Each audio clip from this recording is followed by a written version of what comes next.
Okay, and it is noon, so let's go ahead and get started.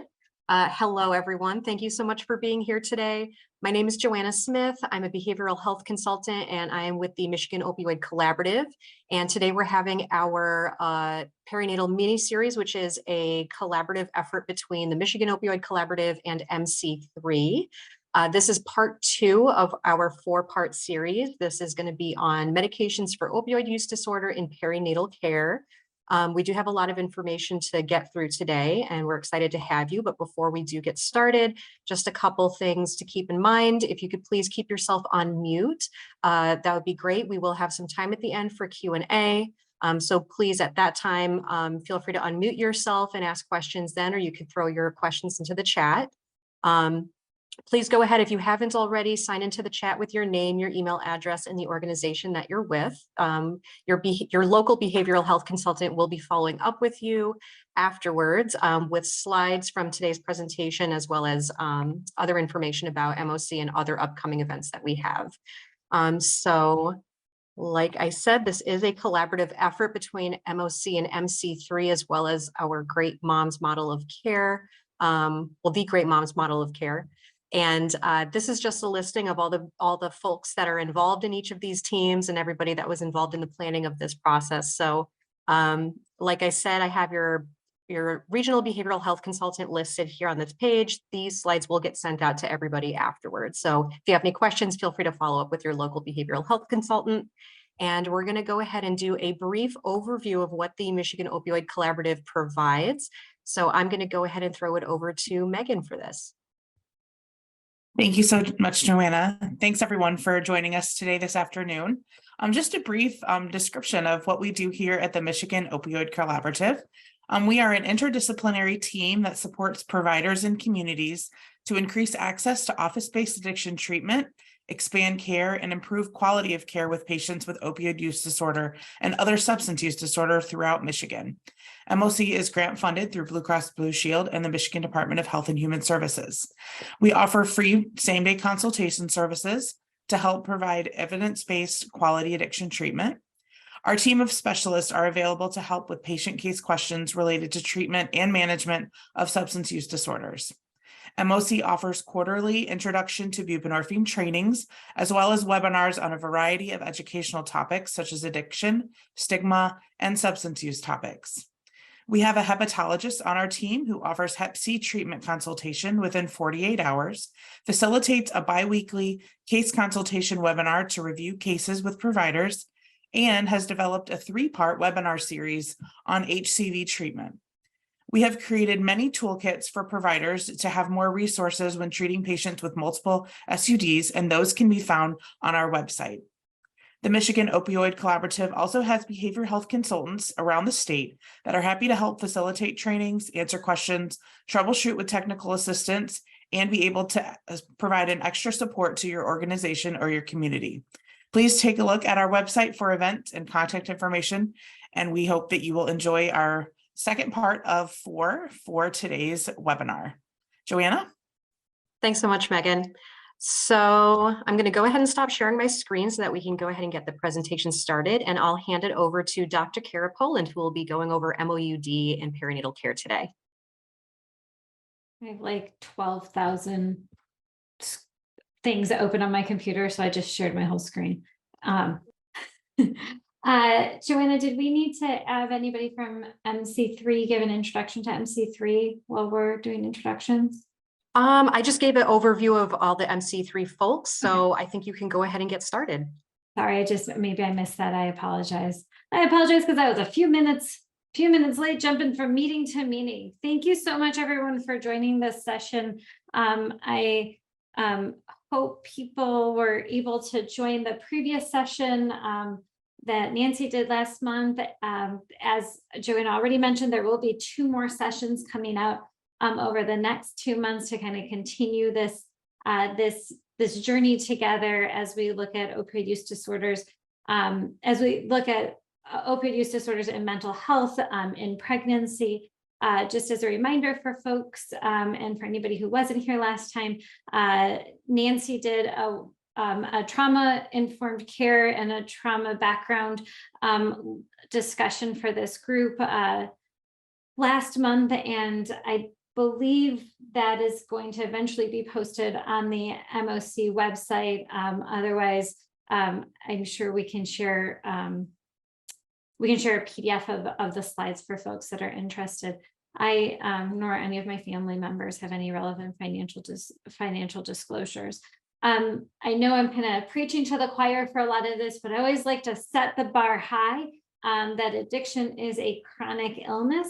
And like other chronic illnesses, it has times in a person's life that it is under better control, and it has times in a person's life that it is under worse control, in the same way that we see with diabetes, hypertension, and other medical chronic illnesses. Also similar to other mental health illnesses.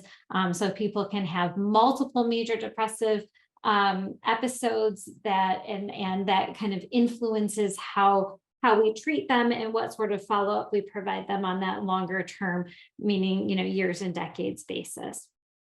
So because it's a chronic disease, we can identify sort of where there is some dysfunction in the brain, and we can actually see where the brain is not at its full capacity, particularly on PET scans. We can see that in the amount of glucose and where that glucose is being utilized by the brain. So here's just a comparison of recurrence rates in substance use compared to other chronic illnesses. And you can see that these confidence intervals virtually all overlap with substance use disorders. We put a lot of effort and impact and time and energy into managing type 2 diabetes in our primary care clinics and in other care situations. We have a lot of resources diverted to diabetes related to pregnancy. We screen for it, and we do all of that because we know that if the pregnant person has diabetes during pregnancy and it is not under good control, that has potential negative outcomes on the pregnancy itself, on that pregnant person's health, as well as on that baby's health. And so we're screening for it because we know there are risks to that developing embryo and fetus because of the dyscrasias that occur in blood sugar with gestational diabetes. That is the same logic, right? We can just apply all of what I just said and substitute, diabetes and, blood sugars out for terms used in substance use, right? So we can call it a substance use disorder, an opioid use disorder, and talk about the potential effects of, opioid use on that pregnancy. So it really is, they really are comparable, and that is part of why the U.S. Preventive Services Task Forces does recommend screening during pregnancy. I'm sure we're all here because we are trying to address this exact slide, right? We're trying to figure out how can we integrate more substance use treatment into the work that we do, and how can we close this gap so that more people receive care. So I always talk a little bit about stigma because we encounter it so much. And when we work with pregnant people, I think it can sometimes take on a character of its own. And we really want to be careful in terms of identifying where that stigma is. It happens not only in that provider-patient relationship and that therapy-patient relationship, it happens to these patients in terms of their community relationships. If I had $1 for every time I said to a patient, so you've probably already beaten yourself up because they used, whatever during their pregnancy. Is there anything I could say that could beat you up more or make you feel worse about it? And the answer is universally no. And so my response is, so let's turn the conversation and talk about what can we do so that we can prevent that use from happening? What can we do to better support you? Clearly what I'm doing isn't isn't the right dose of treatment, right? Isn't the right therapy for you, isn't the right medical therapy for you. I don't blame my social worker. Please don't tell Erin, or I might really get in trouble. Right. So how do we work to uplift that person, rather than letting our stigma and how we perceive them impact them, but also trying to give them a little bit of support around the stigma that they're putting on themselves, the stigma that maybe family members are putting on them, or other folks in the broader community, and then of course the stigma inside of the healthcare system. Nancy and I work clinically together with a therapist. And one of the other things that we've done a lot of working on is addressing stigma in the hospital, and addressing stigma by other healthcare providers. So one of our big focuses when we talk about stigmas is the words that we use. And I encourage you to think about that as you look at that whole continuum of prenatal and postnatal care for your patients. So we have to kind of work on the culture in our hospitals, the culture in our outpatient clinics, to make sure that people with a substance use disorder, persons who are living with addiction, are treated in a kind and compassionate manner. So the other thing that I really like to point out, that oftentimes people are, assume good intent, right? Like people are trying to do the right thing. And so when the patient says to them, I'm an addict, they say, you're an addict. And then the next patient that comes in, they say, so you're an addict, because now they've learned that that's the vernacular. But when we look at this, smaller study, but when we look at this study, most patients actually prefer, even when they use the term addict to identify themselves, they still prefer we use the term person who uses drugs. So I like to point that out, because I think people have really good intentions, and often with perinatal substance use, we've got a whole labor and delivery force to reckon with, right? And so making sure that they know the safe words, so we can create safer spaces. And going back to Nancy's lecture from last month, labor and delivery itself is a traumatizing experience and is high risk for it. It is a high risk time period or event in people's life. So we want to make sure that we equip our staff to kind of understand how trauma may have affected our patients in the past, and the words that we use to help create those safer spaces for them. These are some other terms that we want to avoid, and then terms that we prefer. The other one that I often like to point out is the clean versus dirty. There is no dirty test. We have, a positive test or a negative test, or an expected or an unexpected result. Again, Nancy and I have experienced it many times in our clinic, where somebody comes in and says, you're going to be so proud of me because my urine's going to be clean. I mean, I know you don't say that, but that's what it's going to be. And I'm like, well, you heard me say that we aren't going to call it dirty. So that's a step in the right direction. But I sort of look at that in the same way as I look at, those requests to use persons who use drugs, or other, less stigmatizing words there, and restate it, and respond to them and say, awesome, I'm so excited that you're only going to be positive for the buprenorphine today. That's wonderful. And so we just kind of rephrase it and parrot it back, in using hopefully those non-stigmatizing words. This is a slide just about that screening and assessment. Again, the U.S. Preventative Services Task Force does recommend that all pregnant women should be screened for substance use and substance use disorder using a validated instrument. Over at Corewell Health, we do screen at the initial, which is where the Great Moms program is located.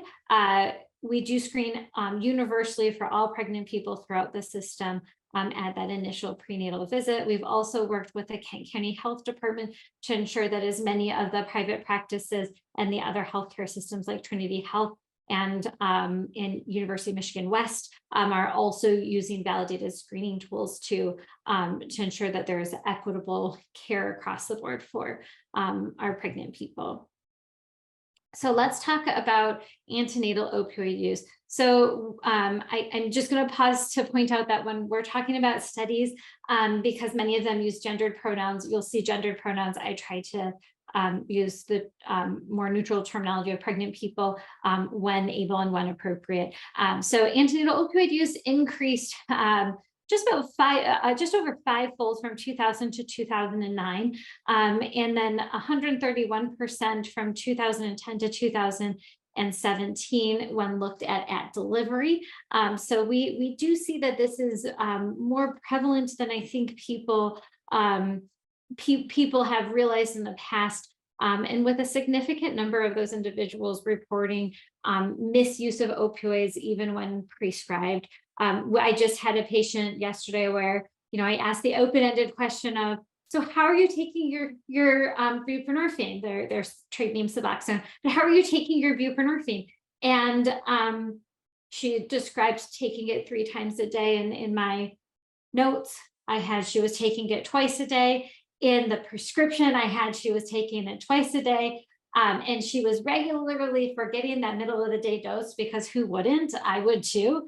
And so we had that conversation about, when she's taking the medication and how she's taking it. Technically, that's opioid misuse, right? Because she wasn't taking it as I was documenting it and as I was prescribing it. So, but rather than saying, you're doing it wrong, I said, well, let's see how we can maybe change this so that you don't forget the dose and that therefore you feel a little bit better. But identifying that opioid misuse can sometimes, not necessarily have to be that sort of, oh, they're doing something wrong. It could be unintentional on a patient's part. Along with that rise in opioid prenatal exposure, we have seen a concurrent rise in neonatal abstinence syndrome and the more specific neonatal opioid withdrawal syndrome. Here is the Michigan data that we have. I have not seen updated data beyond 2014, but there was a recent report that came out to 2019 still identifying substance use as a driving cause of maternal mortality after the 4th trimester, so in that first year of life between months 4 and 12. So we know that it doesn't end with the delivery as well, and that our families need support at least through that first year of life. Of course, the data just trickles off after that first year, so unfortunately we're not able to capture beyond that, but that is one of the reasons why partnering with programs like Nurse Family Partnership, where it's available, or maternal infant health programs in every county in Michigan can be very powerful for these families. It provides a little bit of extra support, a little bit of screening for that baby, a little bit of support for the parents, and goes through the first 18 months of life. So here's just an overview of the change of the change in rates in terms of in terms of the neonatal abstinence syndrome, rates here, and then the change in rates. You can see that Michigan has not been left unaffected. And this bottom one is the percent change in maternal opioid related diagnoses. So again, Michigan has not been unaffected. We are pretty close to the national average in terms of those averages, but certainly room to support our families even more. Again, a little bit older data. I just haven't seen newer data come out yet. If I'm missing something and somebody has newer data, I would be so excited to see it. But there are about 32,000 babies were born with NAS in the United States in 2014. So it is not an insignificant number, meaning that every 15 minutes, a baby is born that receives a diagnosis of neonatal opioid withdrawal syndrome. Pregnancy complications that can occur with opioid use. We can have a lack of prenatal care. It's fascinating because when we looked at our internal data within our system, we found that when somebody was sent to 2 different locations, so they were sent to the addiction clinic and they were sent to the OB clinic separately, that patients would regularly make their addiction clinic appointment, but they would not make their OB care appointment. And after kind of talking to patients about this and encouraging them to go to their OB appointments, it was pretty clear that we were asking a lot of our patients, and we were being very healthcare centric, right? When we dived a little deeper into that data, we saw that, we could be asking somebody to go to a lab.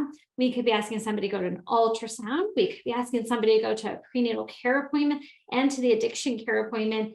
And if they had any other thing that came up, because, pregnant people often have these other things called young children that maybe need like a well child care visit, that we were just asking them to go to so many different locations and do so many different things that it was just not really practical for a person to do all of the things. So as much as people can explore the opportunity of integrating this care into obstetric care, and reducing the number of kind of variables that a person may need to go to, that can be helpful.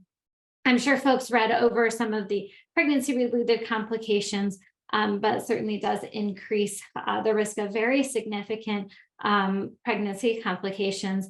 I used to be able to say that since we started people on MOUD, we hadn't had an abrupto placenta, but we did earlier this year, so I can no longer say that, but we do know that being on medication for an opioid use disorder and not using illicit substances where we don't know kind of what is the makeup of that substance does reduce some of the does reduce these negative outcomes. So this again is looking at chronic untreated addiction. So when we look at treating addiction, we reduce the risk of those negative outcomes by putting people on medication for an opioid use disorder.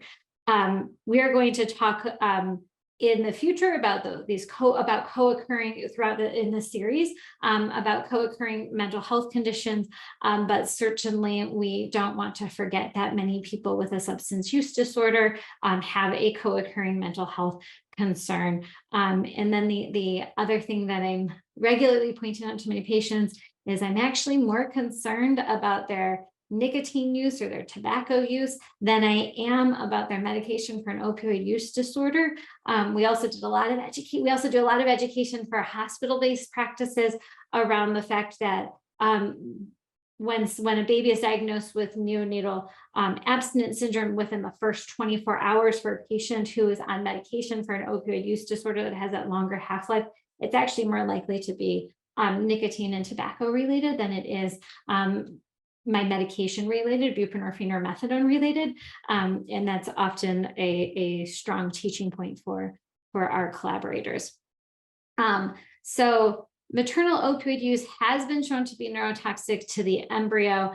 The caveat that we put on this is that the effects are definitely more severe with shorter acting opioids, and that we don't seem to see the we don't seem to see the neurotoxic effects up to age 10 for babies born to pregnant people that are on either methadone or buprenorphine. Again, the biggest thing is that after birth, babies need to be monitored for neonatal opioid withdrawal syndrome. Most organizations monitor for about 5 days. So neonatal opioid withdrawal syndrome is specific to opioid use, and we see it as a pretty significant percentage of babies that will be diagnosed. As we as a state and otherwise have started to transition more to eat, sleep, console, we are seeing that this number is decreasing. So Eat, Sleep, Console versus Finnegan scores look at baby's functional status. And so we're looking with Eat, Sleep, Console to see if baby can appropriately eat for a newborn. So we're looking at milliliters or time on the breast. And then if they can sleep their newborns for like an hour at a time, right? And if when they cry, they can be consoled within 10 to 15 minutes. So not that we're expecting babies not to cry at all, but that they're able to, the autonomic dysfunction is not such that it can't be consoled by parents. We all have had the experience where the baby cries, whether it's socially or at the hospital with our patients, and what does everyone do? Everyone hands the baby back to mama, right? Because that is the person that the baby was inside of. And that is the person that the baby calms down to, sort of the best and the easiest. I always like to point out to my non-pregnant patient, my non-pregnant parent or support person that if you've been around during that pregnancy, the baby actually does recognize your voice. And we know this because at 2 weeks, when babies have neck control, babies will actually turn toward a familiar voice and not towards an unfamiliar voice. So babies do recognize those folks around them as well. You know, so we also see that there is a lot of that there is a cost savings if babies are not noted if you have opioid withdrawal. Again, this is the transition switch between Finnegan's and Eat, Sleep, Console is leading to a decreased rate of diagnosis of neonatal abstinence syndrome, in large part because in Eat, Sleep, Console, we're really pivoting that treatment to be family-centered and away from being healthcare centered. So more, if you learn nothing else today, if everything else is review for you, or if you don't take anything else away, I hope you will look at how we can convert or move our systems in a direction that is more patient-centered and away from system-centered. We do see that neonatal opioid withdrawal, whether utilizing Finnegan or Eat, Sleep, Console, is less severe with buprenorphine than methadone, although we want healthy parents, healthy baby. We want that pregnant person on the right medication for them. It's also notable that the dose of medication is not related to the baby's risk of withdrawal. So we want to just make sure that babies get the treatment that they need. Just gonna do a quick time check on myself. Oh, I'm racing. I'm so I can slow down. That or we'll have extra time for questions. So get those questions coming. I'm not looking at the chat. So if there's something in the chat, I know Joanna's usually on top of it and will let me know if there's something there. But also please feel free to interrupt me. I know we're a bigger group, but hey, we can still make it work. Dr. Poland, we do have a question in the chat from earlier. Do you want me to go ahead and ask that now? Perfect. Okay, so this question is, what are the validated screening tools that you use at your initial appointments? So you can use, so the U.S. Preventative Services Task Force does not specifically recommend a single screening tool. So I can share with the MOC team, and then when we send out the PDF of the slides, I can share a study that was done that looks at the pros and cons of all of the different screening tools.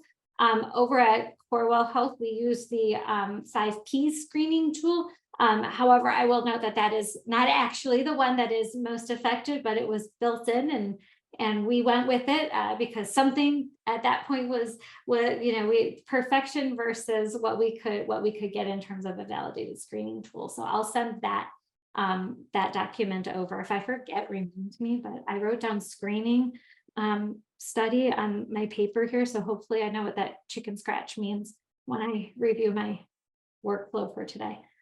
Great, thank you. Awesome. Great question. Keep them coming. I still find it hard with Zoom, what are we 3 years later, with knowing if I'm hitting the target for an audience or not. So, the more questions or the more feedback we get, the better I'm able to know if I'm going in a useful direction, because I don't want to waste anyone's time. So with the neonatal opioid withdrawal, let's look at treatment of that child. So we want to start with prevention. Everybody, I have this question come to me all the time from patients and from other providers. Should I just stop the medication? Should we just detox people and go to nothing? And unfortunately, that does not actually decrease neonatal withdrawal, because within 30 days, the vast majority, between 80 and 90% of individuals, will return to pre-treatment use, meaning they'll either go back and start using illicit opioids or be back on medications for an opioid use disorder. So we just want to make sure that people have the treatment that they need, because we'd rather have them on medication that we're prescribing than on an unknown substance. And because there's a lot of guilt and shame for many individuals who maybe return to illicit use in this case, they tend to be less likely to re-engage in therapy and treatment. And so we want to support that. We want to support the ongoing treatment. That said, if I have somebody who comes in and says, I want to taper, I am going to tell them this is the data, 80 to 90%, but I can't tell. I don't have a scale or a magic wand. I'm not a social worker, so I don't have I was not gifted a social work magic wand when I graduated. So I don't have a magic wand to be able to predict who is going to be successful with detoxing, who's going to be in that 10 to 20% that does do well with that. So what I tell my patients is, if you want to taper off of your MOUD, let's do it together. But I just want you to know that if it's not going as well as you want, and we need to pause a taper or even increase our medications or just take it off of the table entirely, that's okay too, because we want to, but what I want to do is walk this journey with you and support you however is best and most appropriate for you and your pregnancy. So that's sort of the approach I take. And I've had patients who have said, you know what, after hearing you and after thinking about it, and knowing that the dose doesn't matter in terms of baby's risk of withdrawal, that I don't think I actually want to taper. And I've had other patients who said, I really do still want to taper. And I will say, okay, then let's walk through that journey together. If somebody is also smoking or using vaping devices, if they have nicotine on board, if they have marijuana on board, which we know have negative outcomes for that baby and child during development up into the teenage and late adolescence, early adulthood, I'm going to tell them that I actually recommend we work on the smoking, the nicotine use and the marijuana use before we work on tapering off of opioids. If you want to know what is going to help reduce the risk of neonatal abstinence syndrome the most, that nicotine is the one to do it. If we want to reduce potential long-term outcomes in that baby's health, we want to reduce the marijuana and we want to reduce the nicotine. People are often really surprised to hear it, but it's also a way to sort of pivot the conversation to really reducing the risks that are associated with those longer term outcomes. So if the pregnant person continues on opioid therapy during their pregnancy, then baby is starting to show some signs of opioid withdrawal, in those first, again, 5 days of life is when we're screening for it. When patients ask me, like, why can't I go home with my baby? I just simply tell them that we don't want to put it on you to determine, is this normal behavior? Is my baby maybe getting a little colicky, or does my baby need to go back to the hospital? We don't want that to be our patient's responsibility. We don't want that. There's so much to think about and worry about when you have a newborn. We want to take this off the list. And then I sort of try to sell it. We do Eat, Sleep, Console, and I tell people you're going to get all the support and help in the hospital. And so hopefully it'll make those first few days a little bit easier. The other thing I love about keeping people for those 5 days is on day 5, when we go to discharge that baby, it's also the day of the baby blues, where everybody kind of has a bit of a hormonal crash because the placenta left. People have the baby blues. So this transient depression, anhedonia, lack of interest, so it gives us an opportunity to talk to patients about that, to let them know that it is normal to have that, to differentiate that from postpartum depression, to give them some resources. I'm sure Maria will talk about that in detail during her presentation, so I will leave it at that, but I like that we have them and can screen them on that. It can screen the pregnant person, or the formerly pregnant person, the postpartum person, at that 5-day mark. We always want to encourage breastfeeding unless it's contraindicated for a different reason, because it does reduce that risk of both neonatal abstinence syndrome more broadly and neonatal opioid withdrawal syndrome. And then if the baby is still showing signs of physiological distress, we're going to pull in our pharmacological management. In most hospital systems, you'll find that when a baby goes to pharmacological management, that they do need some additional monitoring, and that baby may need to go to either a pediatric or unit, or even to the neonatal intensive care unit, depending on how your system is set up to monitor that baby. These are some of the additional non-pharmacological management tools that we can use. You'll probably notice that it's not that different to what you would do if any baby was showing a little bit of distress, and in terms of having kind of a quiet, calm room, feeding the baby, skin to skin contact, and those types of things. So there are no known long-term negative outcomes of neonatal opioid withdrawal. I think we probably should tell families this like 20 times a day when their baby's in the hospital, particularly if diagnosed with an amount of neonatal opioid withdrawal. The potential for cognitive deficits that were associated with opioid exposure in earlier studies was not actually statistically significant after controlling for tobacco use. So again, I know we're talking about opioids, but nicotine, tobacco, a lot of the studies are pre-vaping or look at tobacco, but I definitely transpose that to vaping as well, but any nicotine exposure when I talk to my patients. Again, there was a meta-analysis that looked at there was the potential for long-term neurocognitive and motor development delays, that when we controlled for other possible causes, we found that it wasn't actually related to their medication for opioid use disorder. It is crucial that we start treating, screening, and identifying opioid use disorders in pregnancy, so that we can improve the health and well-being of our communities. I have yet to meet a patient that doesn't, during their pregnancy, isn't kind of making different healthcare choices in order to possibly improve the outcomes for that unborn baby. So I think that it's kind of a universal. I know myself, you know, the thorn in my side is my Diet Coke. Anyone who knows me knows that is my drink of choice. That is my drug of choice. And when I was pregnant, I gave up Diet Coke. For like 8 years between trying to conceive, pregnancy, breastfeeding my 2 children. Man, it was hard. And I clearly went back. They're 9 and 11 now, so I'm back on the bandwagon of drinking Diet Coke.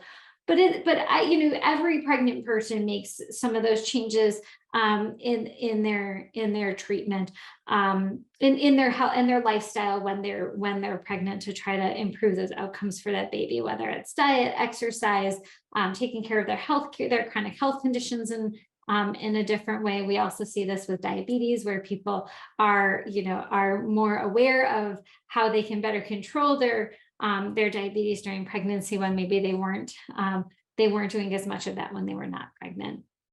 Methadone is not a treatment option available in many areas of Michigan, so it just might not be an opportunity, making buprenorphine the only option. I know most of you have probably already seen and heard the news that buprenorphine no longer requires that X waiver or that Data 2000 license or that Suboxone license. So buprenorphine can now be prescribed out of an office by any prescriber that has a DEA license. Because that announcement just came out in January, so some of our technology systems are still catching up. So I know my system still asks me to put in my DEA license, and I just type in "this is no longer required" by the DEA after it, and I haven't had any pushback. So some pharmacies are still saying, hey, our system is still requiring us to put this in, but it does seem to be getting less and less common from a practical standpoint. But legally, we do not need to have a specific waiver to our DEA license. We know there's a huge gap between the number of providers that provide treatment and the number of pregnant people who are looking for treatment. So medications for addiction treatment in pregnancy are recommended as the best practice of care for individuals with a substance use disorder. Pretty much every national and international organization recommends opioid agonist therapy. At this point, naltrexone has not been well studied during pregnancy, so it is not considered a first-line agent in pregnancy. All people who are pregnant should be provided with informed consent in terms of the risk of neonatal abstinence syndrome. Of course, if somebody has been on treatment, this may require a new discussion because of that change in their health status as well. And we should be prescribing and training individuals on naloxone use as well during pregnancy. We talked a lot about why not detoxification. So I'm going to skip over that bullet. I didn't realize it was repetitive here. I apologize. So what about naltrexone? One of the problems is we need detoxification or a period of abstinence to get onto it. And just for all comers, that's generally pretty difficult. It also becomes difficult because most detox facilities are not equipped to monitor a pregnant person in order to get to that 7 to 10 days without opioids. So it's hard to find a place to do this other than the general medical surgical hospital. It is also not associated with a decreased risk of overdose. If somebody is already on naltrexone, you can continue it, but remember that naltrexone is an opioid antagonist, so it blocks the effects of opioids. So at labor and delivery, we have to make sure that we switch them over to oral naltrexone at about 36 weeks, if not a little bit sooner, so that the injectable can wash out if that is what was being used, and it can make labor and delivery analgesia a little bit harder to manage. So definitely I consult with anesthesia and ensuring that anesthesia is aware that that person may be coming in if they deliver early or if they aren't off of it as long as we had hoped prior to labor, to make sure that they're well aware and we have a plan in place for that individual. So again, the recommendation is for methadone or buprenorphine as a standard of care. It has many maternal and fetal benefits, which are outlined here. And so we can see that we have a reduction in maternal mortality. We have a decrease in complications related to injection drug use, as well as increased engagement in treatment. So we see people getting more treatment and that includes both addiction treatment as well as prenatal care. And we reduce fetal stress on the fetal side of things. We reduce intrauterine growth restriction. We should still be monitoring for intrauterine growth restriction, but we are less, but we see a decrease in the risk for that there, and we see a decrease in preterm delivery. So methadone and buprenorphine, if methadone and buprenorphine are both equally accessible, we know that buprenorphine has some safety. So all things created equal, buprenorphine has some safety reasons that we may want to lean on buprenorphine prior to methadone. I will note that most of the pregnancy-related statements from in terms of care are older, and so they were written when buprenorphine was still pretty new, and tend to say that methadone is preferred because we don't have as much data on buprenorphine, but the ACOG-ASAMS joint statement was written in 2012. So there's been 11 years worth of data that wasn't incorporated into that statement. Yes, there is discussion on the national level of updating that. There were some early studies that showed there was possibly improved retention with methadone. That has not been borne out as clearly as it seemed early on, but certainly methadone clinics do provide that higher level of service and that higher level of care that sometimes is appropriate. So when I'm talking to patients, it's about getting you on the right medication for your body and for your pregnancy, and that's kind of the driving force in terms of what medication to use. Buprenorphine naloxone has not been shown to have adverse maternal or neonatal outcomes But there are there are some folks that still prescribe buprenorphine monoproduct, and our product, and our product. In our clinic, we prescribe the dual product. Occasionally, I'll get somebody who comes to me and their previous prescriber has switched them over to buprenorphine monoproduct. And if they feel strongly that they want to continue it, I will continue it. But when I have that discussion with patients, oftentimes they would prefer to go back to what they were taking previously. So we can do the dual product in pregnancy with no untoward outcomes. In labor and delivery, patients may require higher dosing to provide adequate analgesia. What we have built into our program is not directive. It is, we recommend that they start with 1.5 to 2 times what they would prescribe to somebody who does not have buprenorphine or methadone on board, and titrate as appropriate to achieve adequate analgesia. And then we do a ton of talking about how important it is that after you deliver that baby, whether vaginal or cesarean section, I'm a proponent of safe deliveries, and I'm not an OB, so I don't know anything about vaginal versus cesarean section that's useful.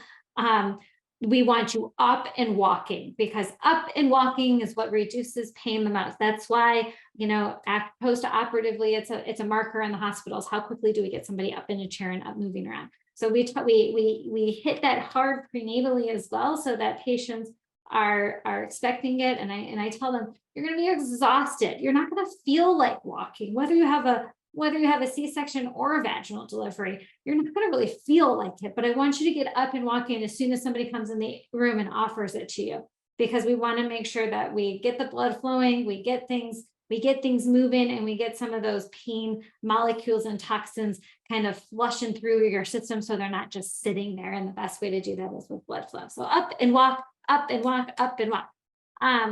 So, you know, we do have an analgesia kind of recommendations available to folks through MOC and through the Great Moms program, if people are interested in seeing sort of what we do.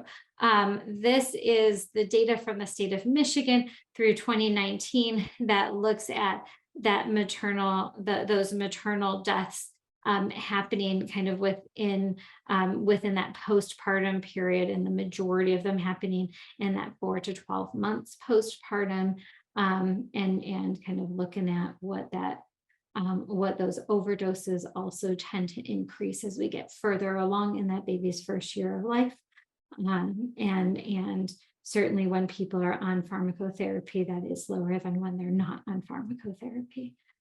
So can you excuse me? Sorry, can you go back to the last slide about the different approaches to stay on Suboxone or off of it for the pain after delivery? After delivery, we never want somebody to stop Suboxone. So they're going to continue it on the day of delivery, on the first day post-delivery. We don't want to stop buprenorphine. Okay, great, thank you. The reason is, if you stop buprenorphine completely and then put them on a full agonist, we have to get them into withdrawal in order to get them back on buprenorphine, and that's just no fun for anyone. Not us, but most certainly not our patients. So we tend to, so we recommend that people continue on the buprenorphine, and then add analgesia on top of that. Occasionally, if we're having difficulty controlling analgesia and somebody is on greater than 12 milligrams of buprenorphine, we recommend a reduction down to that 12 milligrams. But then we have to remember that we've reduced their baseline opioid exposure. So we're going to have to fill that gap, that opioid deficit, and then provide analgesia. So we'll still need to provide higher doses of opioids than we would in somebody who doesn't have that gap.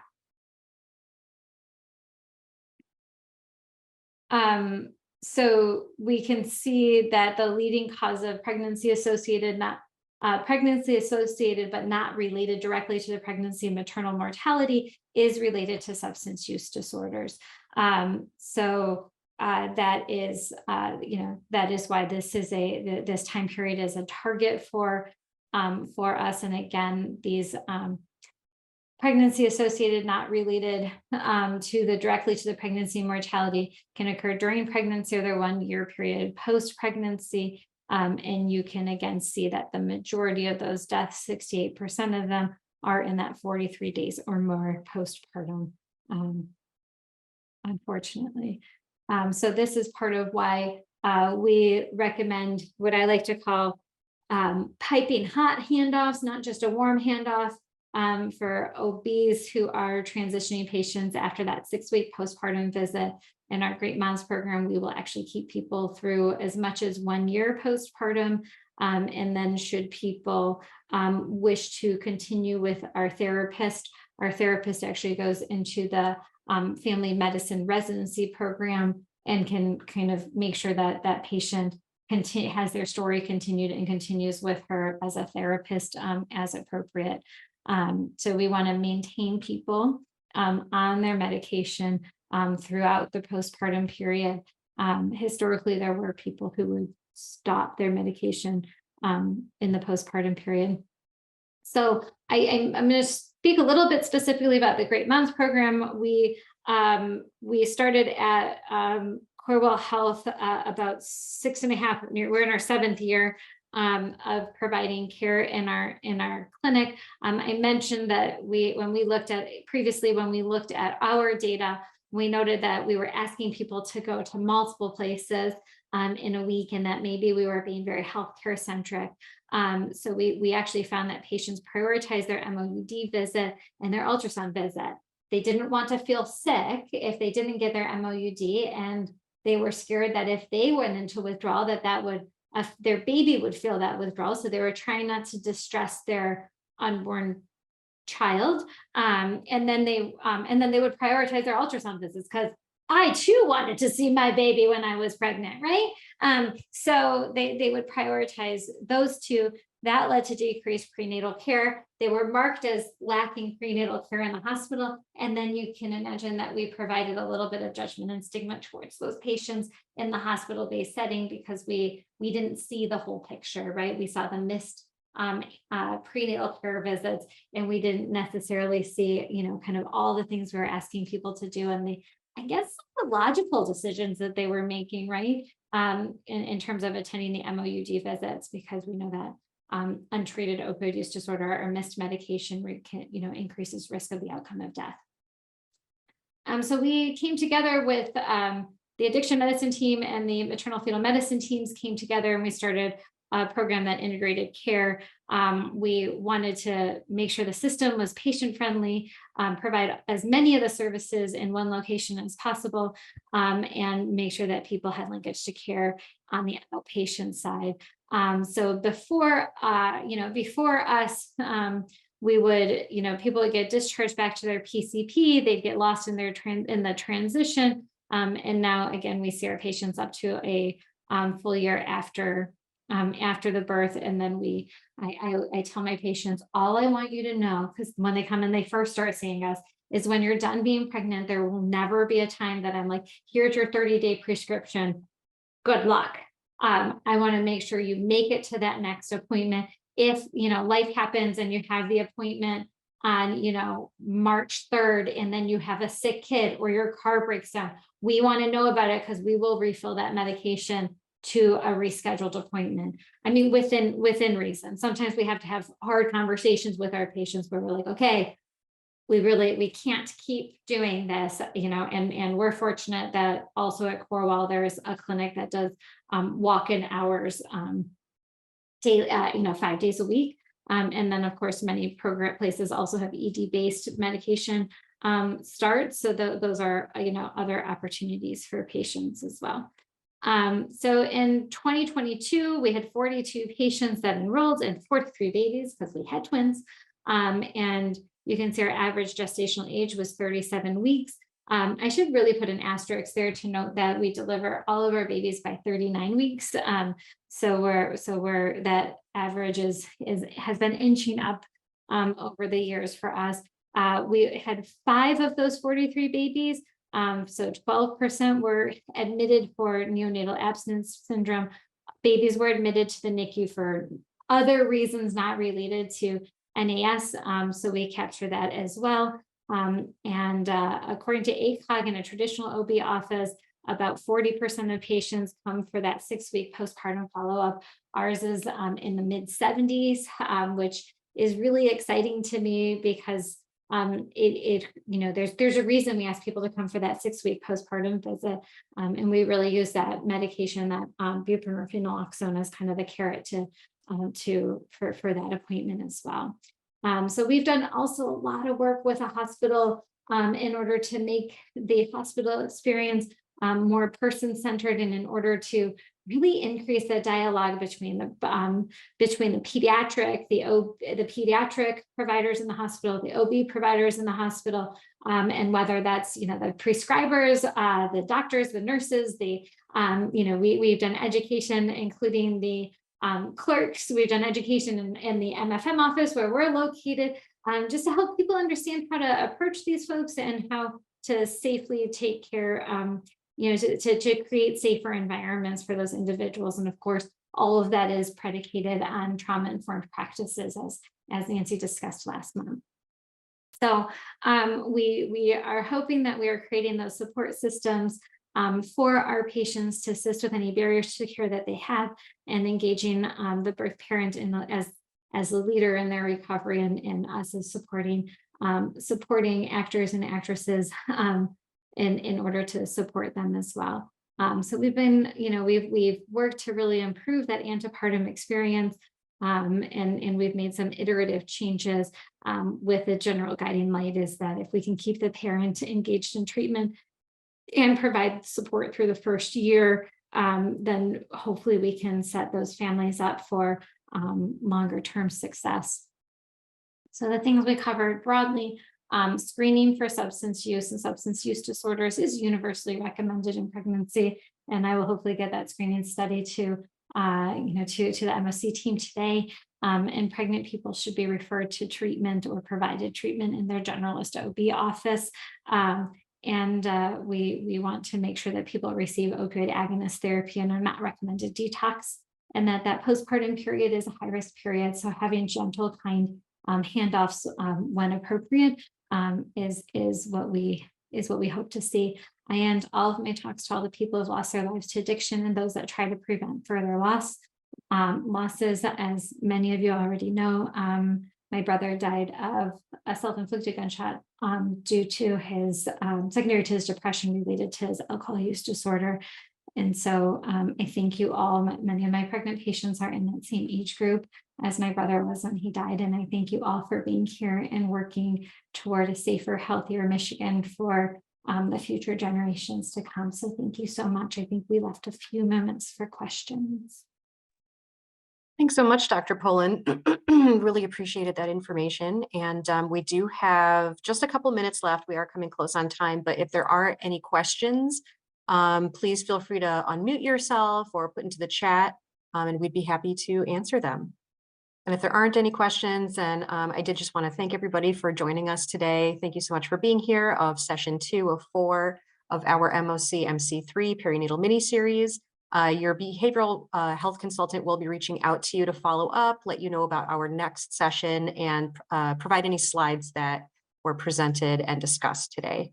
And if there are any questions, I'll stay on for a couple minutes longer, but feel free to reach out to us if you have any further questions or need to get in contact about anything. Thanks so much for joining today.